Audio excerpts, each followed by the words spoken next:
Merry Christmas, December the 2nd, 2020.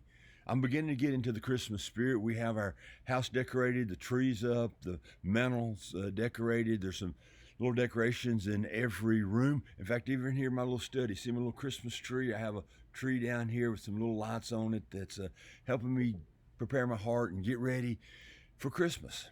There's something about this time of year. I like the cold weather. I like the fireplace. I had a hot chocolate with marshmallows last night and just really enjoyed spending some time with Sharon and just thinking about God and his great gift to us of his son. We're told in the first century by historians that there was an anticipation that God was about to do something. Even though it had been 400 years since there had been a fresh word from God, there was a stirring in the people's hearts. I kind of sense that same stirring, I think, in my heart. I do believe God is about to do something. I do believe God is really setting the stage for a mighty movement that he's going to do. When I thought about that, I went back to Isaiah chapter 9, and I want to share some verses from that 9th chapter with you today. The prophet writes, "The people who walked in darkness will see a great light. For those who live in a land of darkness, a light will shine. You will enlarge the nation Israel, and its people will rejoice. They will rejoice before you as people rejoice at the harvest, and like warriors dividing plunder. For you will break the yoke of their slavery and lift the burden from their shoulders. You will break the oppressor's rod, just as you did when you destroyed the army of Midian. The boots of the warrior and the uniforms bloodstained by war will be burned. There'll be fuel for the fire." Now listen carefully now.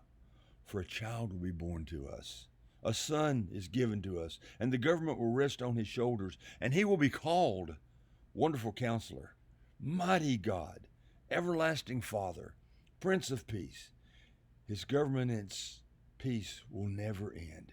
He will rule with faithfulness and justice from the throne of his ancestor David for all eternity.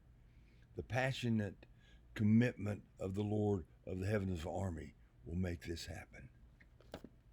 Of course, Isaiah is talking about Jesus. And Jesus came as the suffering servant. He came to save the world. And we're still in that period where salvation is open and the grace and mercy and forgiveness and cleansing of God is operating in our lives now.